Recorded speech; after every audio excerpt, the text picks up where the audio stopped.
Welcome back to Twilight Tales. You made it again. But before we dive into the darkness, make sure you hit that subscribe button and share this tale with someone who thinks they're brave enough to handle it. Don't just listen, feel it. It started like most stories people don't believe. Quiet, simple, normal. Eric wasn't the kind of guy to scare easy. Ex-military, clean-cut, always thinking 3 steps ahead. When he bought that old fixer-upper just outside of Denver, people warned him about it. Bad energy, the realtor had whispered like it was gossip. But Eric didn't care. He'd seen worse. Done worse. Some peeling wallpaper and a few creaky floors weren't going to shake him. That was before the footsteps started. Always at 3 a.m., always the same pattern. Step, step, drag. The first time he heard it, he thought it was just the old bones of the house settling. It was winter after all. Things expand. Contract groan. Nothing unusual. But the sound wasn't random. It was paced, intentional. Step, step, drag. From the hallway, right outside his bedroom. Every single night, he'd get up, yank the door, open and find nothing. Just the empty corridor stretching into shadow. No footprints, no marks.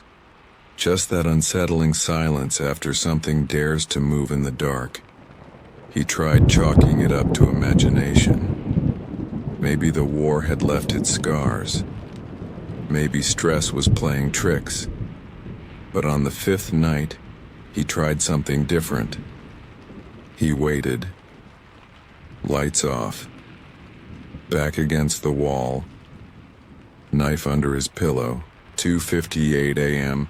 His eyes snapped open like clockwork. 59. The air grew heavier, like the room was sinking. The sound returned. Step, step, drag. This time he didn't jump, didn't panic. He listened. It moved closer, slower, like it knew. He was waiting. Step, step, drag. The doorknob trembled, just a twitch. Not enough to turn. Enough to say, "I'm here." Eric flung the door open. Nothing.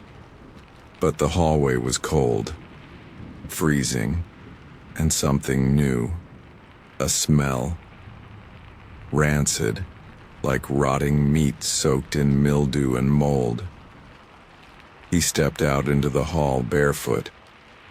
The wooden floor was slick, beneath his feet, wet. When he looked down, he saw it. Footprints. Not bare. Not shoes. Not even boots. These were wrong, elongated, warped, like something had more than 5 toes. The prints went from the far end of the hallway, stopped right outside his door, then vanished. Not a return trail. Just gone. That was the first time he thought about leaving. But Eric didn't run from fear.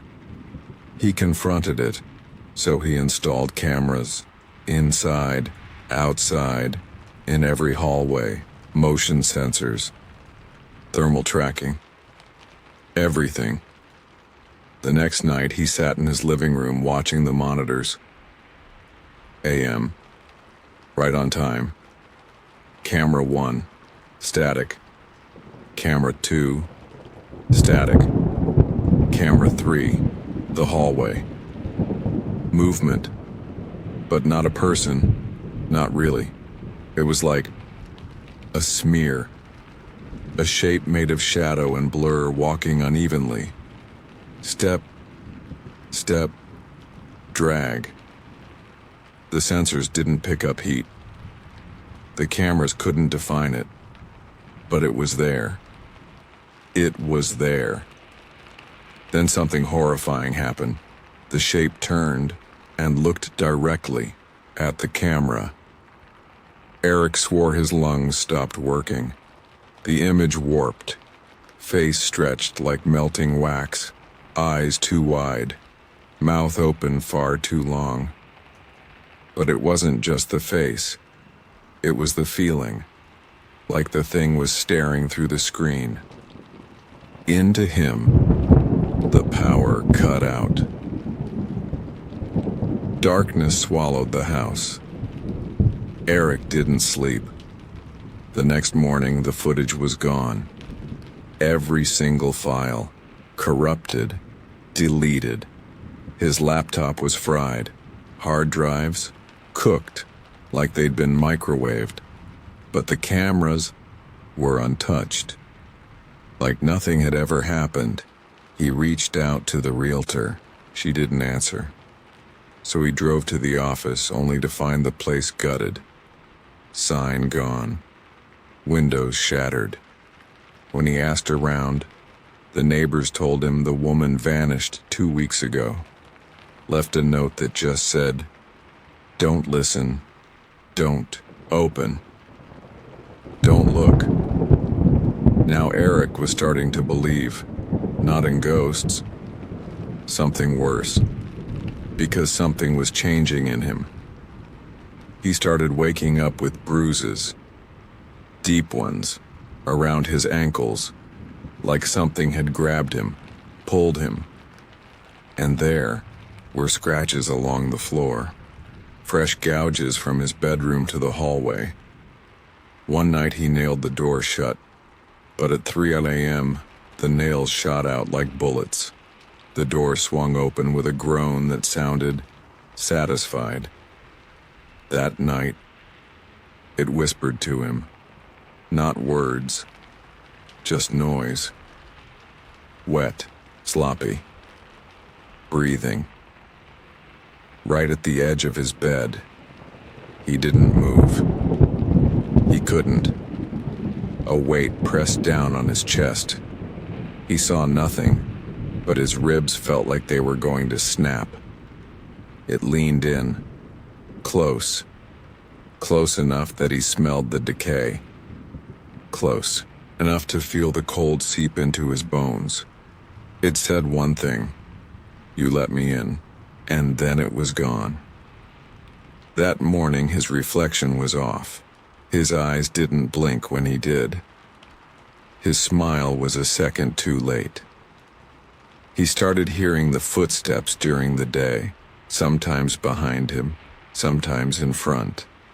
Always when he was alone, and then he saw the door. It hadn't been there before. A small rotted wooden door in the corner of his basement. No handle, just a slit big enough for fingers. He pried it open with a crowbar. Inside, a stairwell, pitch black, going down, far down. He should have walked away, burned the house, buried the door. But some horrors are hungry. They don't let you go until they're finished. He took a flashlight and descended. The steps were moist, flesh-like. The walls pulsed. There was something alive down there. He walked for what felt like hours, deeper into that abyss, until the light started flickering. He hit the last step and the floor opened into a massive room. The walls were made of faces. Melted, twisted, screaming silently. Their mouths opened and closed like they were chanting without sound. And in the middle of the room, it stood, tall, disjointed, as if made from the pieces of 100 bodies. Arms where legs should be. A spine that bent the wrong way. Its head turned slowly, completely around. Not because it had to, because it wanted him to see. Its face was his. Eric's face. Twisted in agony. Split open from chin to brow. And it smiled. "Come home," it said. He ran. He didn't remember the climb back. He only remembers waking up in his bed, door wide open, walls bleeding. And the time? 3 a.m. That's when the knocking began. Not on the door. From inside the walls. It followed him. He moved, burned the house, threw away every device. New state, new name, new everything. But even now he hears it. Always at 3 odd a.m. Step, step, drag. It's closer tonight. You can hear it too. Can't you? That soft scuffle just outside your room. That cold breeze on your neck. That thing scratching gently at the baseboards. Waiting. And when it finds you, because it will, you'll understand what Eric did too late. You let it in.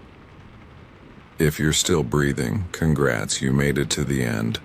But the question is, what followed you here? This has been another Twilight Tale. Subscribe, share, and don't ever, ever listen at 3 a.m. because that's when it walks, and it always walks toward you.